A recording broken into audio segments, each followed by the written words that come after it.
tratando de avanzar para concluir el desarrollo de la materia en este cursado virtual y hemos llegado a la octava estación que nos toca recorrer ahora, que es la unidad 8, que es la culminación, creo, de todo lo que hemos estado tratando de aportar para la comprensión de la situación actual y justamente todos los elementos anteriores que hemos visto, conceptuales, eh, categorías, temas parciales, bueno, tienen que ver con que son aportes para poder entender mejor la situación actual. Y para eso inclusive tuvimos la anterior etapa, que es la unidad 7, donde vimos cómo se va conformando estructuralmente la economía y la sociedad argentina. Y para esta última unidad hemos tomado, bueno, el periodo prácticamente de casi medio siglo, que va desde mediados de los años 70 del siglo pasado, del siglo XX, hasta la actualidad. Y ustedes van a poder ver, y les recomiendo que vayan viendo en el programa, bueno, cómo hemos analizado esta situación con los mismos criterios y categorías que hemos venido usando en el periodo anterior. Es decir, entender la realidad sobre la base de cuál es la situación, si estamos viviendo en el marco de un modelo de acumulación, y cómo sería ese modelo, si estamos viviendo en el marco de una crisis de un modelo o de un pasaje a uno nuevo. Es decir, con ese criterio nosotros hemos continuado este análisis y decimos entonces que el periodo que va desde mediados de los años 70 hasta la actualidad está asignado por dos etapas. Una que tiene que ver con el inicio del fin del llamado modelo ISI en su segunda etapa, que es la ISI compleja, el modelo desarrollista, que se puede decir que empieza al final con una larga y prolongada crisis que va desde mediados de los años 70 hasta fines de este siglo. Crisis que termina con una depresión y una profundización enorme y que luego va a surgir porque en el marco de la crisis se van dando cambios que van gestando un nuevo modelo de acumulación. Entonces, la segunda gran etapa que vamos a ver es lo que ha sucedido a lo largo de este siglo XXI, que nosotros caracterizamos como un nuevo modelo de acumulación que se ha desplegado en la Argentina. Entonces, con ese análisis vamos a tratar entonces de poder entender las sucesivas etapas políticas de distintos gobiernos y cómo las políticas realizadas, el rol de los actores más poderosos, han ido definiendo y perfilando lo que quedó como un nuevo modelo de acumulación. Eh, para entender, bueno, la situación actual, cuáles son las dificultades, cuáles son los peligros, realmente los escenarios futuros, si no cambiamos la realidad, y bueno, y también la necesidad de cambiar esa realidad para construir un futuro mejor. Así que tomamos como inicio, como ustedes podrán ver enseguida, cuáles son las principales etapas de esa larga crisis y cómo nosotros estábamos viviendo en la Argentina la situación de, de la sociedad en el momento en que se comienza a dar esa profunda crisis.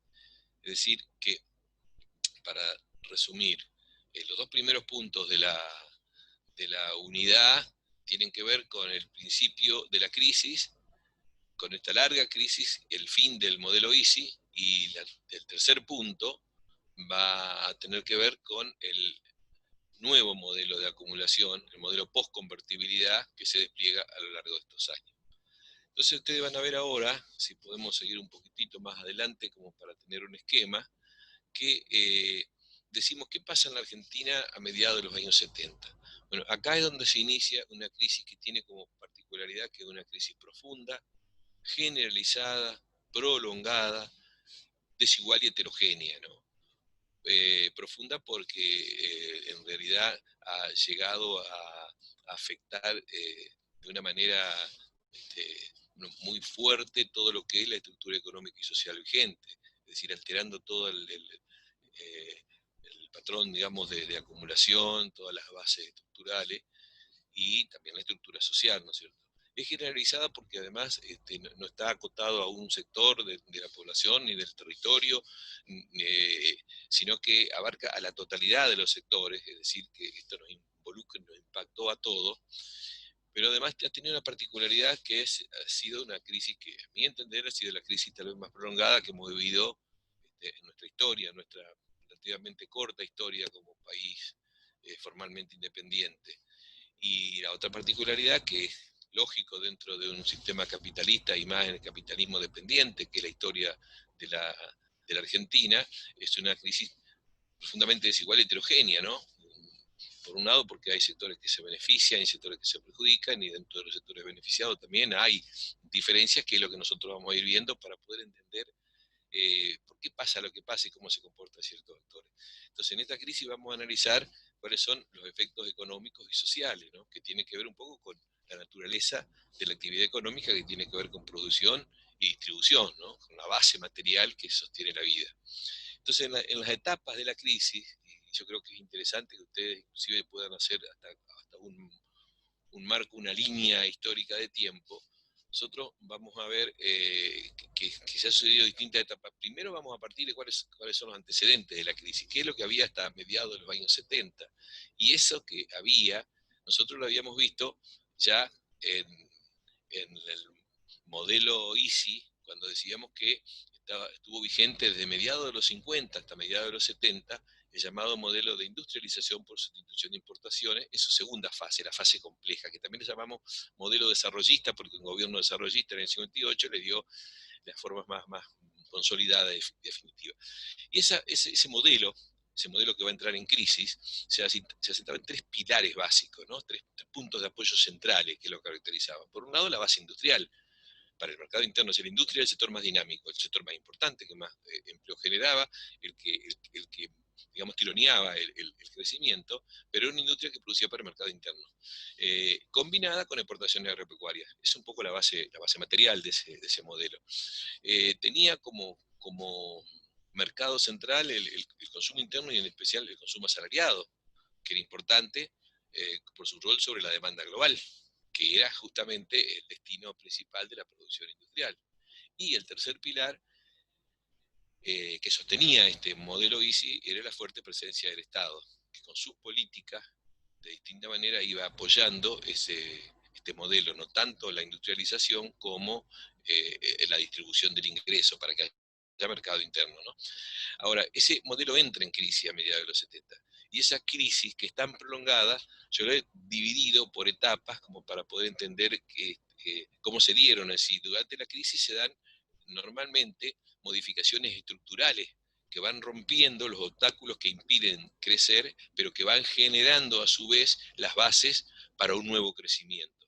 O sea, que van matando el modelo anterior y van gestando el nacimiento de un nuevo modelo. Y esas etapas yo las ubico entre mediados de los años 70, es decir, de 1975 a 1983, yo sostengo que la ICI fue herida de muerte, que las políticas que se aplicaron deliberadamente provocaron una herida de muerte de la cual nunca se pudo reponer del todo el modelo.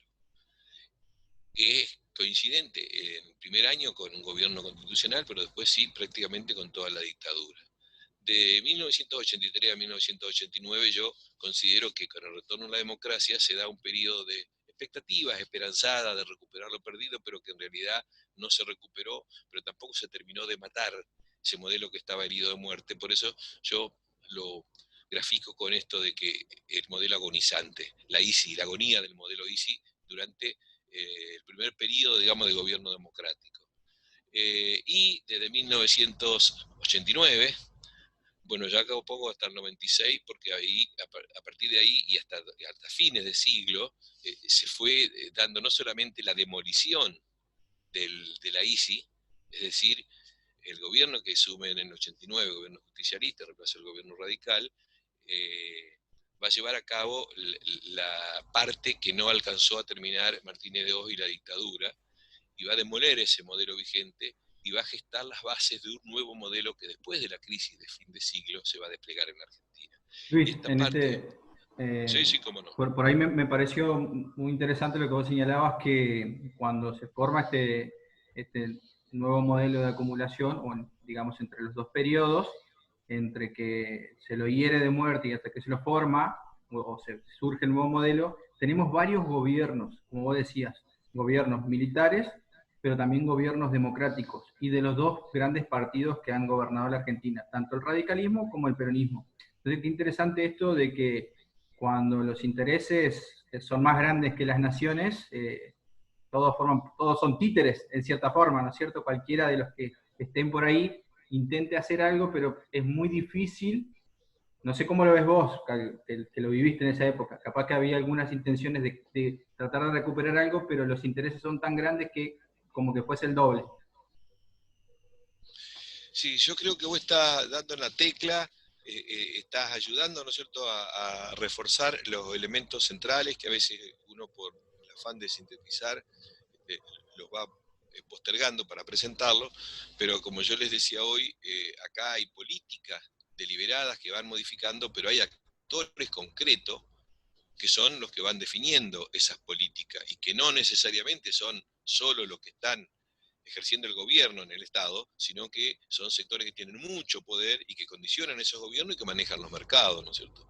Entonces lo que vamos a ver acá es cómo, más allá de las posibles intenciones del gobierno, de los distintos gobiernos, ha habido un poder económico que los ha sometido, es decir, que ha puesto la democracia al servicio de esos sectores y que la democracia en la Argentina justamente ha sido durante su vigencia que se ha destruido ese modelo que nosotros teníamos y que bueno, que vamos a ver justamente cómo en la realidad, más allá de las intenciones de los políticos terminan siendo un poco como capataces, ¿no es cierto?, de ese poder económico que está mucho más arriba, a veces está más evidente, a veces está más en la sombra, ¿no? Así que bueno, yo agradecido por el comentario y podemos hablar entonces del mediado de los años 70, ¿no es cierto? La industrialización sustitutiva es herida de muerte, porque nosotros hasta mediados de los años 70, yo siempre insisto en esto porque es importante que lo sepamos, destacarlo, ¿no es cierto? De que la Argentina tenía una de las sociedades, digamos, que vivía con mejores condiciones que en todo el continente, en toda América Latina, donde nosotros teníamos, después de un proceso de industrialización que con todas las limitaciones que nosotros hemos visto, sin embargo, logró generar una sociedad con una movilidad social ascendente y generalizada, donde cada generación podía estar mejor que la anterior, de la generación que venía del trabajador, del obrero, que podía ser profesional, mi hijo el doctor, es decir, desde esos cinco décadas, digamos, de industrialización, significó avance importante. A mediados de los años 70 nosotros teníamos una sociedad donde casi no había pobreza, había un 3,5% de la población afectada en bolsones o en zonas muy excepcionales del territorio, es decir, es importante, estamos comparando ahora con que el 50% de la población vive en situación de pobreza, fíjense la diferencia, donde prácticamente no había desempleo, salvo lo que se llama el desempleo friccional, es decir, que se podía conseguir trabajo, el que terminaba el secundario y más allá de la situación social podía automáticamente rápido o seguir estudiando o conseguir el laburo o trabajar y estudiar, pero trabajo no había casi desempleo y el empleo era mayoritariamente formal, es decir, con todos los beneficios de la ley. Teníamos un sistema educativo que era un ejemplo en el mundo, estábamos llegando a hacer exportaciones industriales a América Latina e inclusive a Europa y a otros países. O sea, estábamos con un sistema científico-tecnológico que estaba destacado. Teníamos un país realmente que, con todas, revuelvo a decir, las limitaciones, tenía una clase media generalizada, extendida, que tal vez con menores desigualdades distributivas del continente. Esto, a su vez, también fue acompañado, como habíamos visto ya en otro momento, por una sociedad conflictiva, es decir, el poder económico que no se resignaba, ¿no es cierto?, a avanzar en su proceso de concentración, en su proyecto cada vez más centralizado de capitalismo dependiente a ultranza, con gobiernos dictatoriales y gobiernos democráticos que trataban de ponerle freno, ¿no es cierto? Entonces eso generó luchas, la industrialización había generado grandes sectores, grandes colectivos de trabajadores, ¿no es cierto?, que empezaban a cuestionar el sistema, a partir del Cordobazo se abrió un proceso de muchos conflictos sociales. Entonces, ¿eso qué generó? Generó una reacción del poder económico que ya empezó a sabotear a la democracia en ese sabotaje periódico que hacía en el año 75 sobre el gobierno justicialista que estaba en ese momento. Y la respuesta del gobierno justicialista fue muy conciliadora, ¿no es cierto? Es decir, tratar de acordar, aceptar las presiones del poder económico y del poder militar para evitar el golpe de Estado. Es decir, si nosotros hacemos lo que ellos nos dicen, en una de esas, y así desde el 75, con el ministro Rodrigo, el Rodrigazo famoso, se aplicaron políticas fuertes, políticas de ajuste que generaron una caída espectacular del salario, pero además como eso generaba reacción en el marco democrático, hubo una represión muy, muy fuerte, no solamente una represión institucional, es decir, dándole facultades extraordinarias a las Fuerzas Armadas para que lleven a cabo un proceso hasta criminal, sino también en el marco y dentro del mismo gobierno justicialista se creó un organismo parapolicial que comenzó con actividades de secuestro, desaparición, tortura y desaparición de trabajadores y militantes populares. Hubo mil desaparecidos en el periodo hasta que llegó la dictadura. Pero ese cambio del gobierno constitucional en función de los intereses concentrados no logró frenar el golpe, porque eso ya era una decisión del poder económico.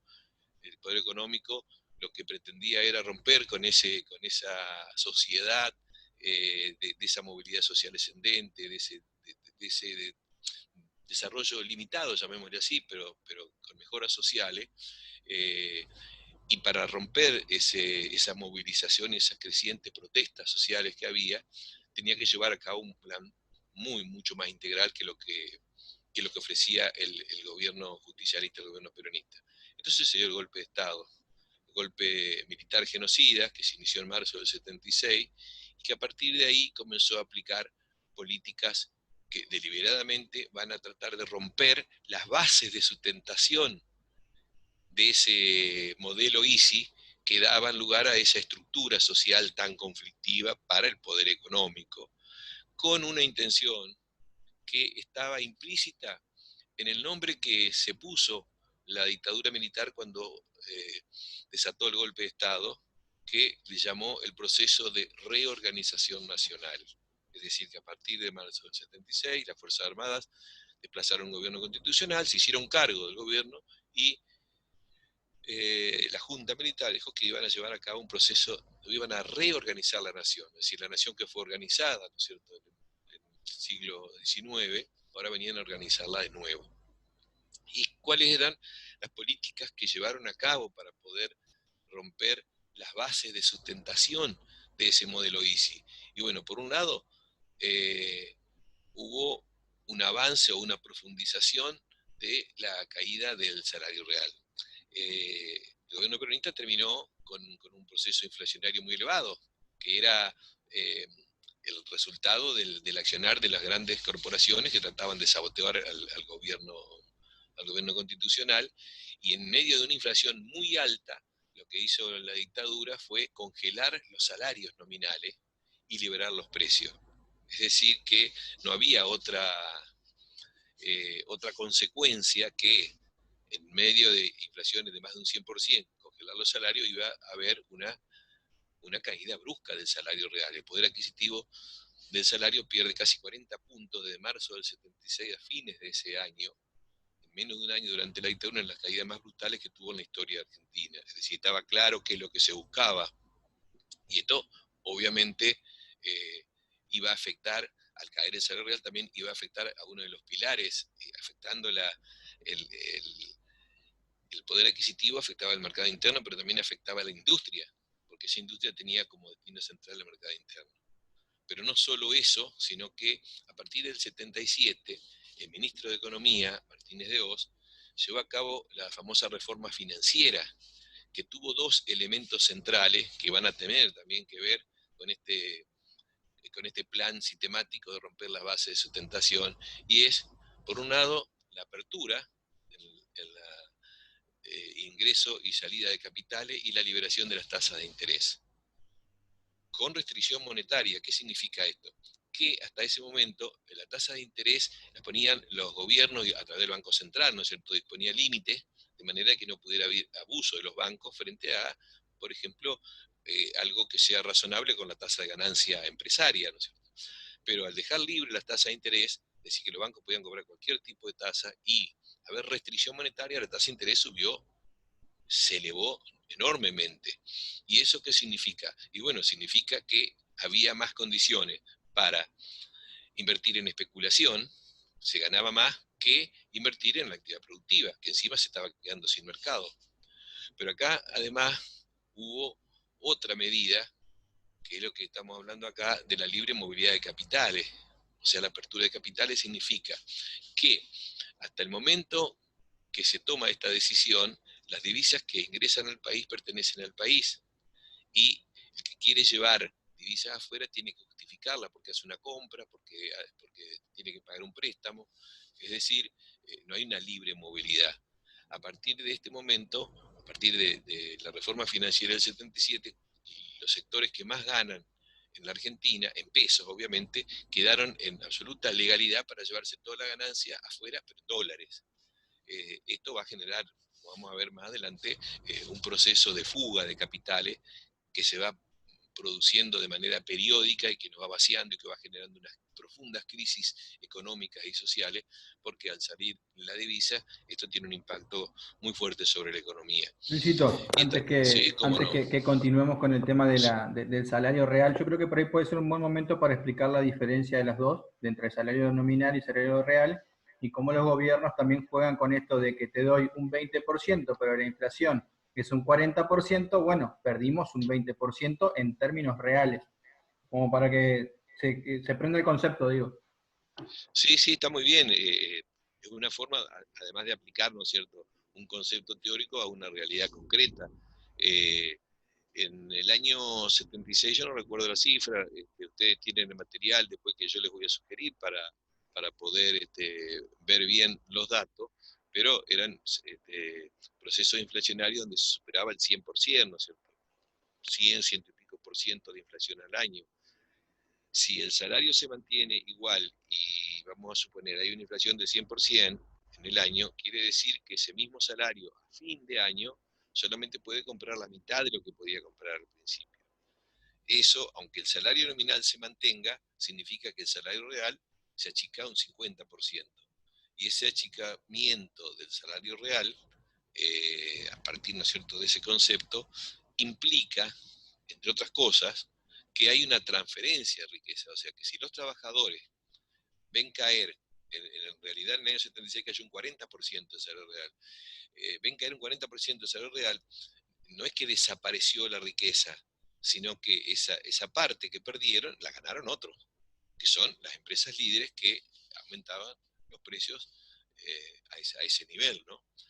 Entonces, esa caída del salario llevaba más ganancia a los sectores empresarios, fundamentalmente las empresas líderes más concentradas, monopólicas, oligopólicas, pero se acompañó a su vez en el año 77 con una liberación de las tasas de interés, lo que significaba grandes beneficios para el sector financiero, para los bancos y para los especuladores, que sin poner digamos, ni un esfuerzo en generar riqueza, se enriquecían a costa del saqueo de aquellos que tenían que tomar crédito.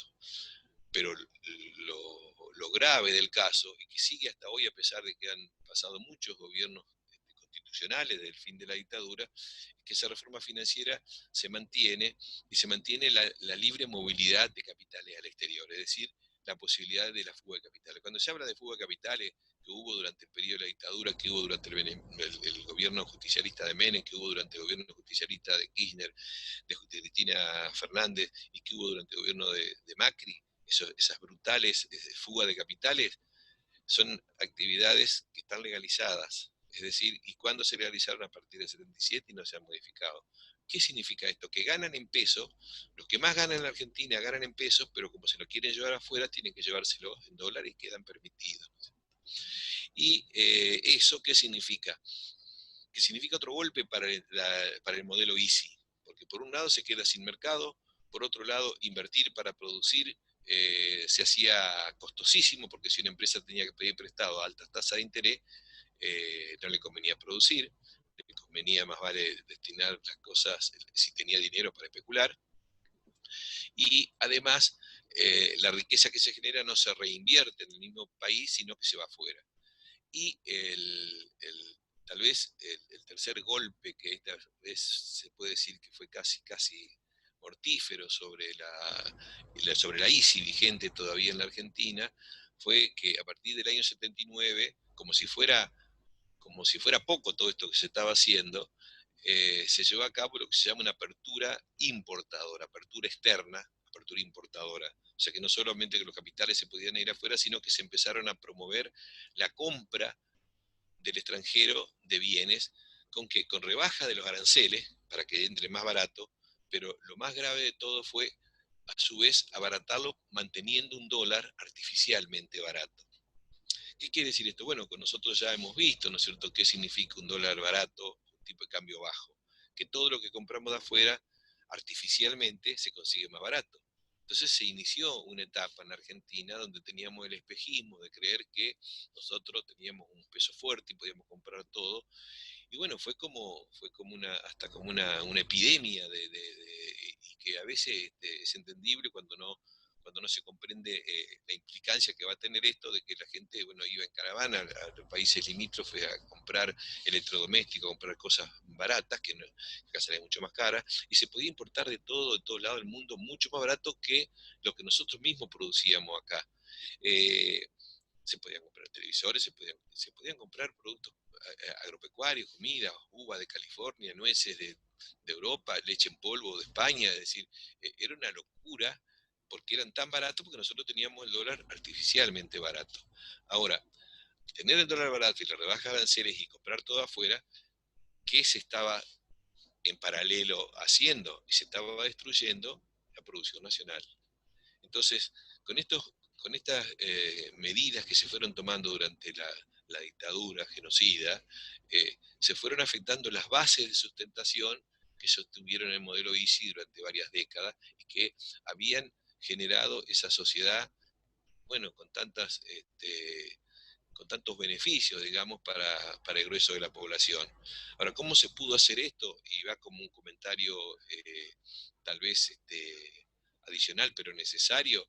Esto no fue un proceso pacífico, porque destruir las bases de sustentación de un modelo que tenía una sociedad que era una de las menos desiguales y con más potencialidad y con tantas mejoras en la calidad de vida, ¿no es cierto?, en la Argentina, iba a generar resistencia.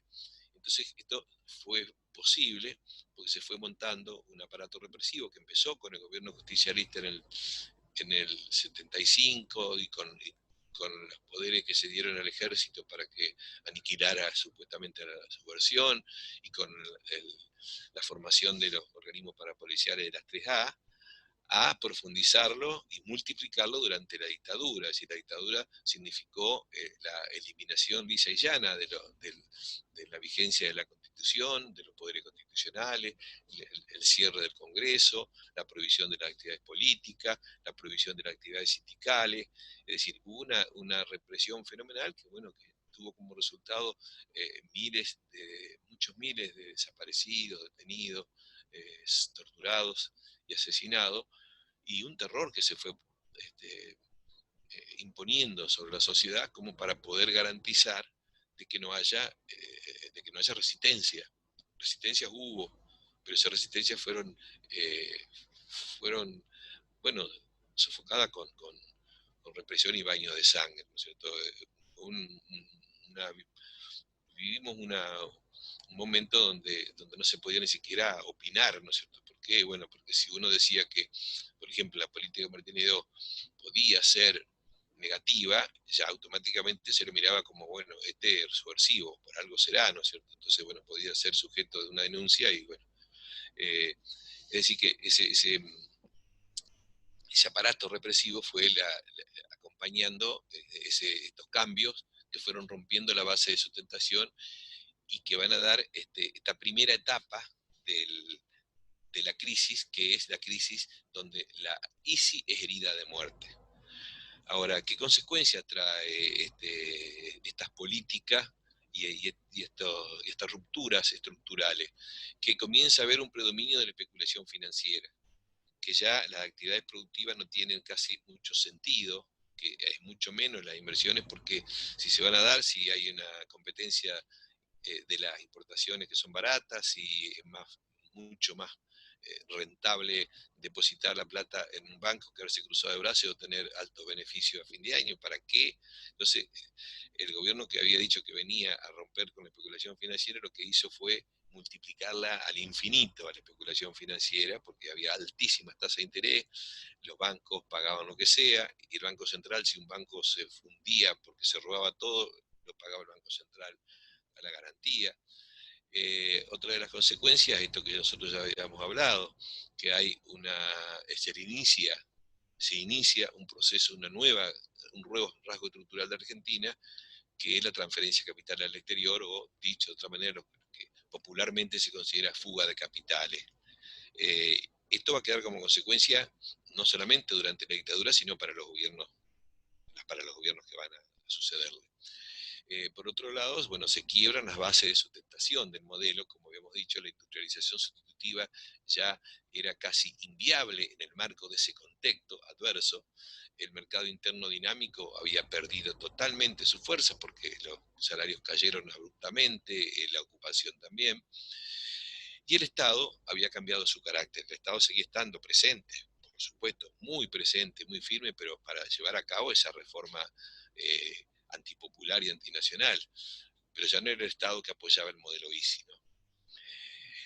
Este proceso de dictadura que fue nefasto, que fue sangriento, que generó tanto daño económico y social, eh, bueno, va a tener un final, como tuvieron dictaduras en épocas anteriores en la Argentina, que comienzan a desgastarse, porque solo la violencia es difícil de mantener la estabilidad de un gobierno, máximo cuando el gobierno, para tratar de recuperar algo de apoyo, de credibilidad, se inició en esa, digamos, esa cruzada de querer tomar por las armas, recuperar, ¿no es cierto?, la isla Malvinas, ante, bueno, un poder militar que era el más poderoso de la Tierra, porque no era solamente Gran Bretaña, sino que Estados Unidos, cuando Argentina eh, ocupa las Malvinas, Estados Unidos se pronuncia rápidamente a favor de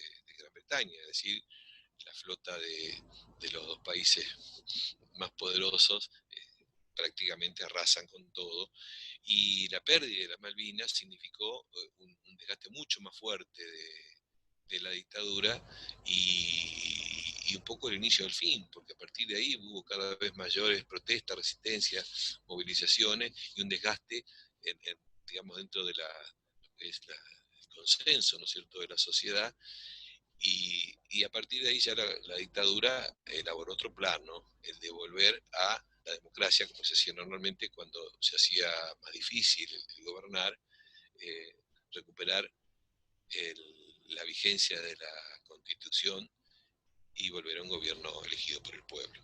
Entonces esto abre las perspectivas para el inicio de la democracia, que se dará a fin del año 83. Ahora, esa democracia va a generar enormes expectativas, muchísimas esperanzas que todos teníamos, ¿no es cierto? Porque siempre que se terminaba un gobierno democrático, un gobierno dictatorial, el gobierno democrático traía las expectativas de que, y bueno, de aplicar políticas distribucionistas, de ponerle límite a los sectores más concentrados, de mejorar las condiciones de vida. Pero había una cosa, había en concreto una herencia que dejó la dictadura. Esa herencia tiene que ver con que la distribución del ingreso, que tenía particularidades muy notorias en Argentina durante toda la etapa de la ISI, durante casi 5 décadas, donde había una gran participación de los trabajadores en la distribución global, esa fue cambiando durante la dictadura y ahora se va a encontrar la nueva democracia con una sociedad muy distinta, porque había una distribución del ingreso mucho más regresiva y de la riqueza y estaba mucho más concentrada. Era otra sociedad.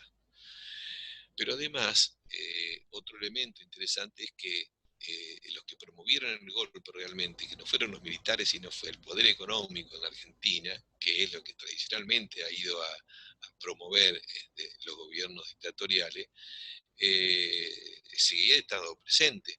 Yo siempre señalo como anécdota que ya en el año 82, ya cuando se comienza a hablar de retorno a la democracia, que la dictadura decide llamar a elecciones, Hay un economista argentino que escribió muchos libros, que es Aldo Ferrer, un partidario del desarrollismo, que escribe un libro que dice algo así, el subtítulo se llama Un plan para la reconstrucción y el desarrollo de la economía argentina. Y Aldo Ferrer dice, bueno, nosotros hemos estado viviendo, es como si fuera una guerra en la Argentina, pasó como una guerra, se ha destruido el aparato productivo, no una guerra convencional, pero casi por los efectos de la destrucción, es la guerra que dice que libró el monetarismo contra la sociedad argentina, y el título del libro se llama La posguerra. Entonces dice La posguerra, una propuesta para la reconstrucción y desarrollo de la economía argentina. Y él dice, bueno, ¿qué es lo que tenemos que hacer para poder reconstruir? Porque el país ha quedado devastado como si fuera una guerra.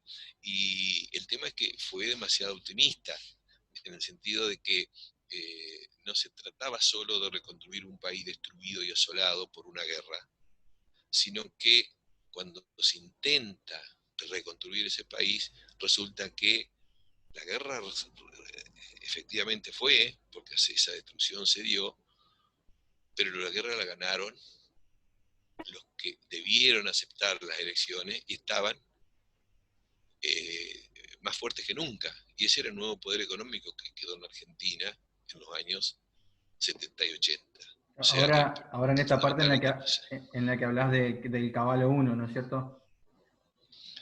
Claro, ahora vamos a ver si como hacia fines, pues, digamos, tiene que ver con otra de las herencias que deja la dictadura. Una de las herencias tiene que ver con que se va la dictadura, genera expectativa, pero en el escenario, en el centro del escenario económico, quedan los llamados grupos económicos, que son grandes corporaciones de distintas empresas de capitales de origen nacional, y las llamadas empresas transnacionales diversificadas e integradas, que son también conglomerados empresarios, pero de empresas extranjeras.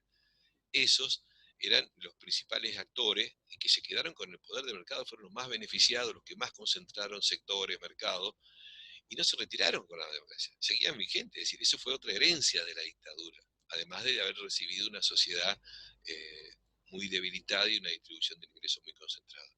Y ahora tiene que ver un poco con lo que vos señalás, Octavio, de que otra de las herencias fue que esta dictadura generó un nuevo problema estructural en Argentina. Problema que no existía hasta mediados de los años 70, y es el problema de la enorme deuda pública, que en ese caso fue inicialmente una deuda externa muy grande. La deuda pública, no, en especial la deuda externa pública, no era significativa para la Argentina. Eh, Cuando se inicia la dictadura, andaba en un poco más de 7 mil millones de dólares, y cuando la dictadura se va está en más de 43 mil, 44 mil millones de dólares. O sea que la deuda externa se multiplica muchísimo, o sea que la dictadura se endeuda porque durante la década del 70, el periodo de vigencia que tuvo la dictadura en los 70, coincidió a nivel mundial con una crisis mundial donde en la época de crisis hay menos inversiones productivas, entonces los bancos de los países centrales necesitaban colocar esos capitales que tenían depositados en cualquier lado para obtener intereses. Entonces hubo una oleada de endeudamiento de los países del tercer mundo porque ofrecían generosamente capitales que tomó la dictadura para hacer negocios irregulares, para hacer operaciones totalmente ilícitas, pero que después esa deuda se la trasladó al Estado. Y acá viene un poco el tema de cómo que vale la pena hacer dos breves comentarios del origen de la deuda pública. La deuda argentina, la deuda del Estado argentino era muy baja, casi hasta fines de los 70, principios de los 80, pero hubo una necesidad de que para mantener el dólar barato, que habíamos dicho que Martínez de Oz pone un dólar barato para permitir comprar todo afuera barato, destruyendo la industria nacional. Pero ¿de dónde sacar dólares baratos? Esos dólares baratos se conseguían pidiendo crédito. Y esos créditos los pedían las que eran entonces las empresas públicas, las grandes empresas públicas. Las empresas más grandes de la Argentina hasta ese momento eran empresas del Estado. YPF, Gas del Estado, Aerolínea Argentina, Entel, Encotel, es decir, empresas de servicio público. Y como eran empresas, podían pedir prestado poniendo como garantía su propio patrimonio. Entonces, el negocio, lo que se llama la gran bicicleta financiera, era de que las empresas públicas pedían prestado esos dólares, pero no lo necesitaban, decía, lo recibía el Banco Central. ¿Y qué hacían con esos dólares el Banco Central? Con esos dólares el Banco Central proveía los dólares abundantes y baratos, tanto a los que compraban chuchería de afuera, pero fundamentalmente a los que se llevaban la plata afuera, a los que generaban la fuga de capitales. ¿Cómo se hacía la bicicleta financiera? Bueno, se traían capitales en dólares, se depositaban en pesos en la Argentina, y como la inflación era muy alta, supongamos un proceso inflacionario un 150% anual, y bueno, había tasa de interés que estaba más o menos a ese nivel, 150%, pero en pesos. Entonces se traían los dólares, se cambiaban a pesos, al cabo de un año se ganaban 150% más y el dólar casi se mantenía sin variaciones, entonces se podía comprar el doble de dólares y se podía llevarlo.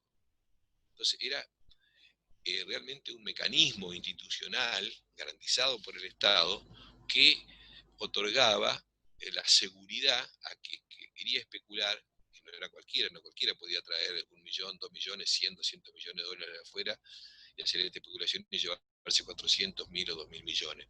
Para los grandes especuladores, se multiplicaban su ganancia en dólares, era lo que no podían hacer en ningún lugar del mundo, una semejante ganancia. Ni siquiera las operaciones más, digamos, más ilegales podían dar semejante resultado.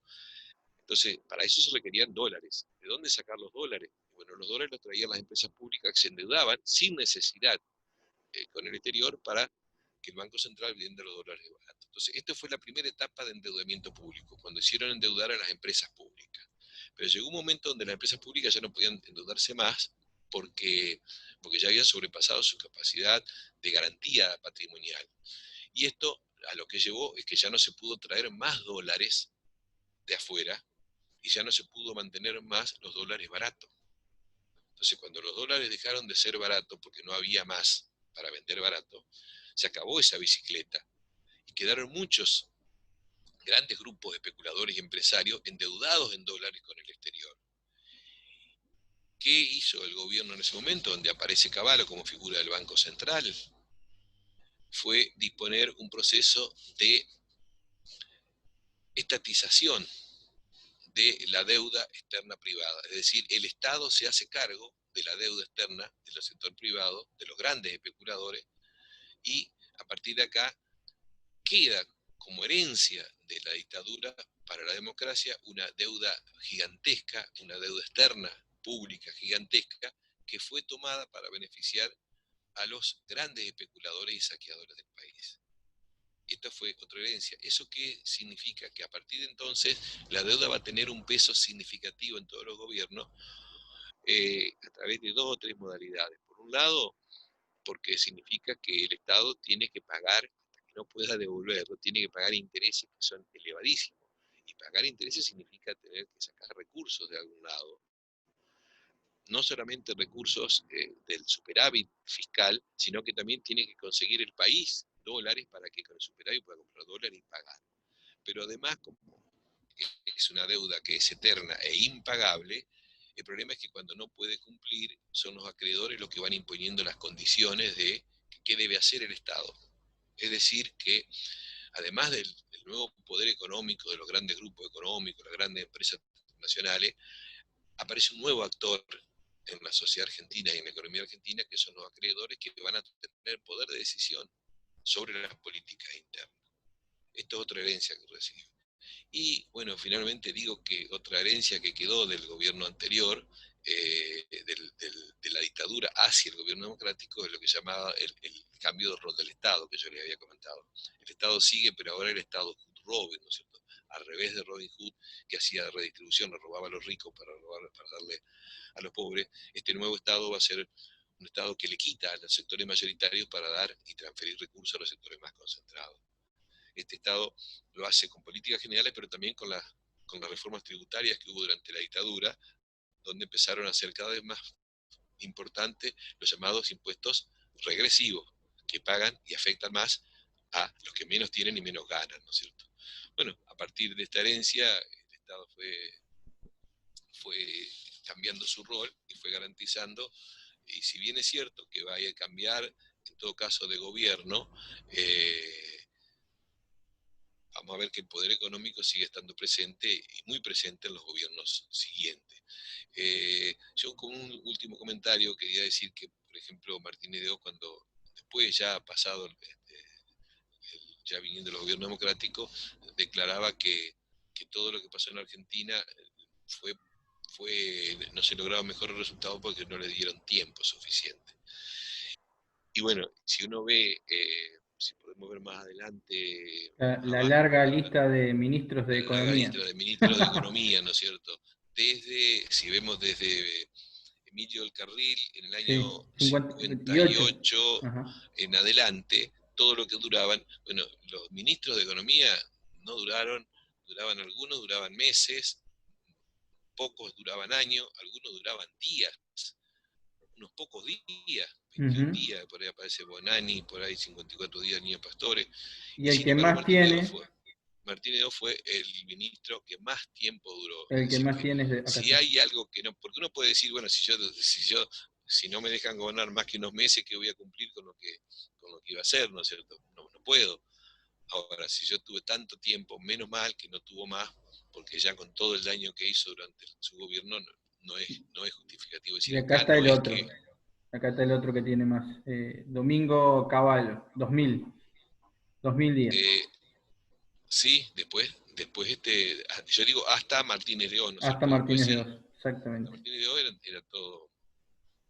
Bueno, estamos hablando entonces de que el gobierno tuvo que dejar la dictadura por el desgaste que hubo, y vamos a ver que hay una segunda etapa en esta larga crisis que vive la sociedad argentina, que vive la ICI, que es cuando retorna la democracia entre los años 83 y 89, el primer gobierno democrático, gobierno del radicalismo, y que yo considero que, si bien es cierto que hubo un primer intento de llevar a cabo políticas distribucionistas, como sucedía normalmente cuando empiezan los gobiernos democráticos, fue en el gobierno del 63, por ejemplo, de Ilía, que intentó llevar a cabo política distribucionista, y después, bueno, justamente por lo bueno que hizo, lo bajó un golpe militar en junio del 66. En el año 73, el gobierno justicialista al principio intentó hacer política distribucionista, pero después el propio gobierno fue cambiando en el 75.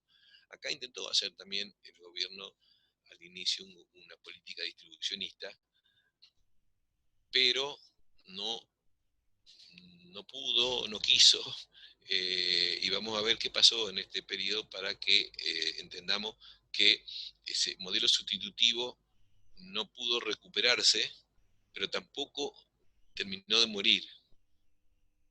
Para eso es que nosotros decimos que tuvo que venir otro gobierno, que va a ser el gobierno justicialista, que se va a encargar de darle el certificado de función y de la demolición final. Pero este es un periodo intermedio donde la democracia vuelve con mucha fuerza, con mucho desgaste de la dictadura militar, pero mantiene el modelo sustitutivo, como yo digo, la agonía del modelo, ¿no? Porque nosotros habíamos dicho que recibe como herencia de la dictadura que hay un polo de poder muy fortalecido. Entonces hay que gobernar en el marco de que los grupos económicos, las empresas transnacionales, la banca acreedora, los grandes bancos, están firmes, presentes, diciendo no vamos a aceptar ningún cambio, y el pueblo mayoritario de la sociedad ha quedado muy debilitado, es decir, aquellos que pueden estar interesados en los cambios, ¿no es cierto?, en los cambios favorables para el conjunto de la sociedad.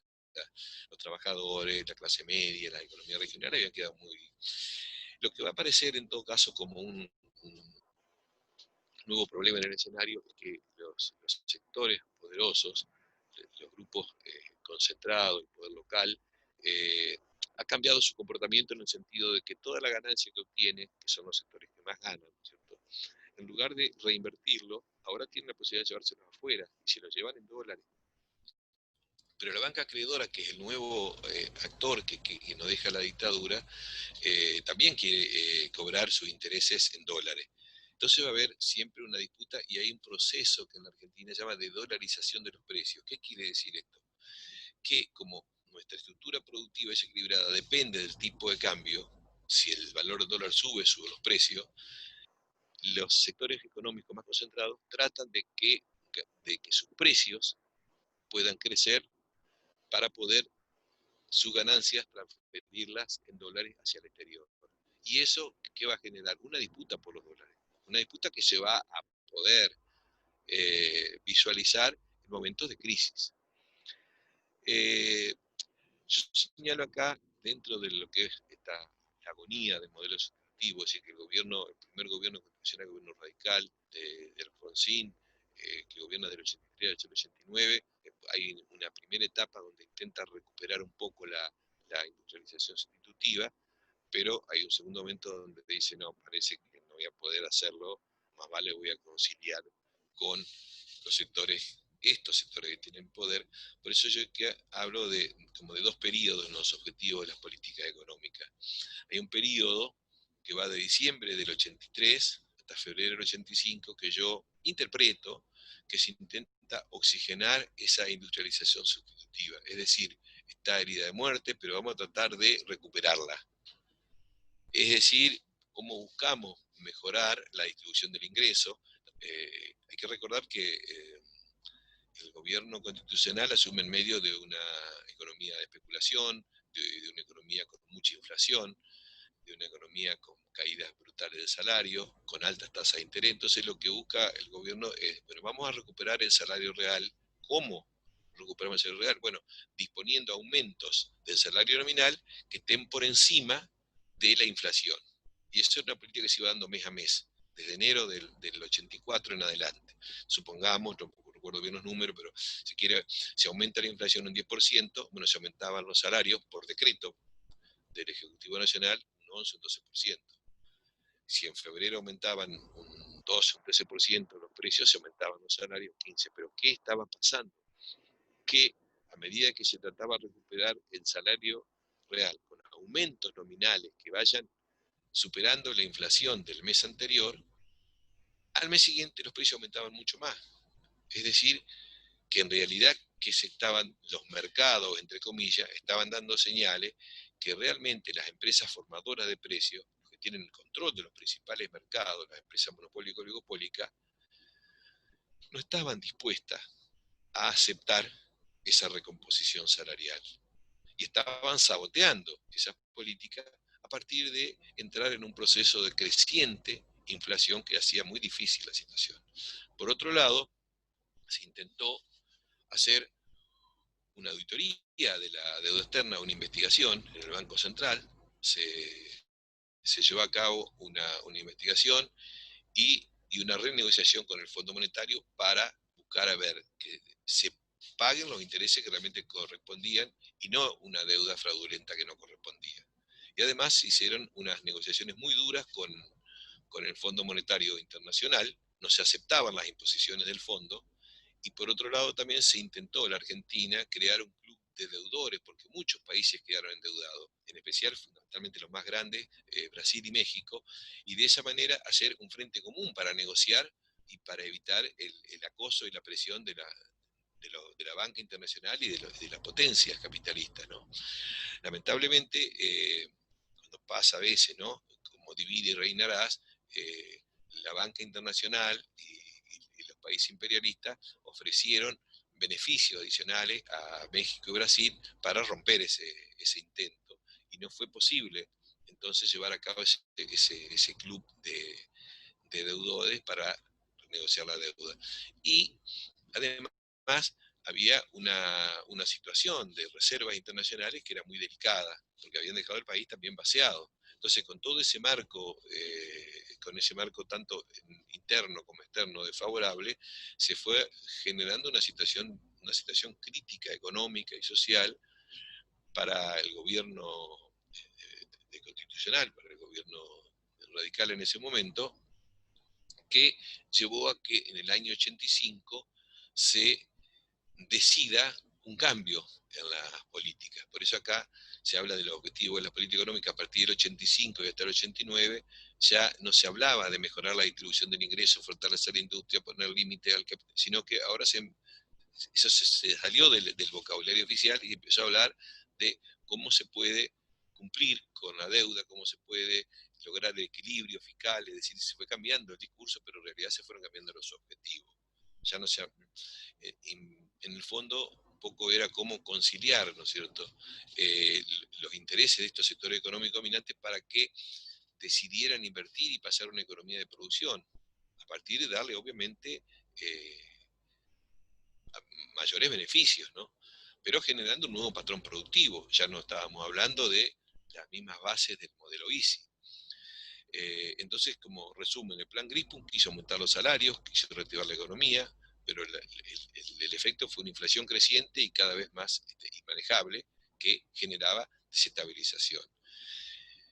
En cambio, el nuevo equipo económico, con Surruil, lleva a cabo lo que se llama el plan austral, que era intentar atender con los compromisos externos, es decir, no pelearse con los acreedores, no pelearse con el fondo, y prometer que van a cumplir, pero a partir de conciliación con esos sectores, con lo que pedían, y además el Estado, como tenía un déficit muy alto, no podía cubrir sus obligaciones, se empezó a endeudar internamente. Y eso significaba entrar en una espiral también de cada vez más deuda, cada vez más intereses, cada vez más déficit, ¿no? Y mantenía los subsidios a los grandes grupos económicos. Esos subsidios a los grandes grupos económicos vienen es otra de la herencia de la dictadura, ¿no es cierto? Significaban para el Estado que había una especie de presión, porque cómo cumplir con la deuda externa, que era muy elevada y había que pagar intereses, cómo cumplir con los grandes grupos económicos que recibían subsidios generosos del Estado, cómo cumplir con todo eso con una con ingresos del fisco que dependían de impuestos regresivos. Bueno, esto es un problema que llevó finalmente a una crisis financiera del Estado, como para que ustedes tengan una idea de un poco la secuencia, ¿no? El elevado déficit fiscal que recibió el gobierno se sumaba también a la iliquidez que había en el mercado. ¿Por qué? Porque el Estado era el que tomaba esos créditos, es decir, los depósitos que había en el sistema financiero, en lugar de ir al sector productivo, el Estado los tomaba para poder cubrir su déficit. Pero eso generaba iliquidez en la economía, o sea, las empresas, el sector privado que necesitaba invertir no tenía o tenía que pagar altas tasas de interés. ¿Y eso qué genera? Y genera recesión. La recesión, por un lado, daba más saldos exportables, ¿sí? Pero no había divisas, porque los exportadores se la dejaban afuera las divisas. Y al no haber divisas se generaba devaluación, y nosotros sabemos que la devaluación, por toda la cadena que ya habíamos explicado, genera inflación, y la inflación a su vez va aumentando el déficit fiscal y el endeudamiento público, porque ese déficit público más endeudamiento. Es decir, así se llega finalmente al año 89 con un proceso de hiperinflación y la quiebra financiera del Estado. Porque el Estado no termina de romper, sino de conciliar con los principales actores concentrados, los grupos económicos, los acreedores externos, y no puede cumplir con el pago de la deuda. Y finalmente hay lo que se llama una maniobra, algunos llaman el golpe de Estado a través del famoso dolarazo, es decir, los principales operadores y actores económicos llevan a cabo una operación de compra de dólares muy elevados que termina por generar no solamente un elevado proceso de crecimiento del valor de los dólares en peso, sino que eso se traslada, como siempre, a la inflación y se genera el primer proceso de hiperinflación que vivimos en la Argentina. Así que bueno, con esto estamos concluyendo lo que se puede decir la segunda etapa de la crisis, que es donde la industrialización sustitutiva sigue agonizante, no se recupera, pero tampoco se termina de morir, porque aparentemente los sectores que generaron el golpe y que siguen siendo clave en el proceso productivo no están dispuestos a dejar de lado ese poder, aunque esté el gobierno democrático. Entonces, con sus sabotajes, con sus presiones, fueron generando un cambio en el gobierno democrático del 85 hasta el 89 y ante la resistencia del gobierno de dar todo lo que pedían, deciden dar un golpe de mercado, generar una hiperinflación que tuvo como resultado político que el gobierno radical deba anticipar el traspaso del mando presidencial al nuevo gobierno elegido democráticamente, que normalmente se hacía en diciembre del año para hacerlo a mediados de año, y así asume el nuevo gobierno constitucional y va a haber la tercera etapa que yo llamo de esta larga crisis, que es la demolición de la ICI.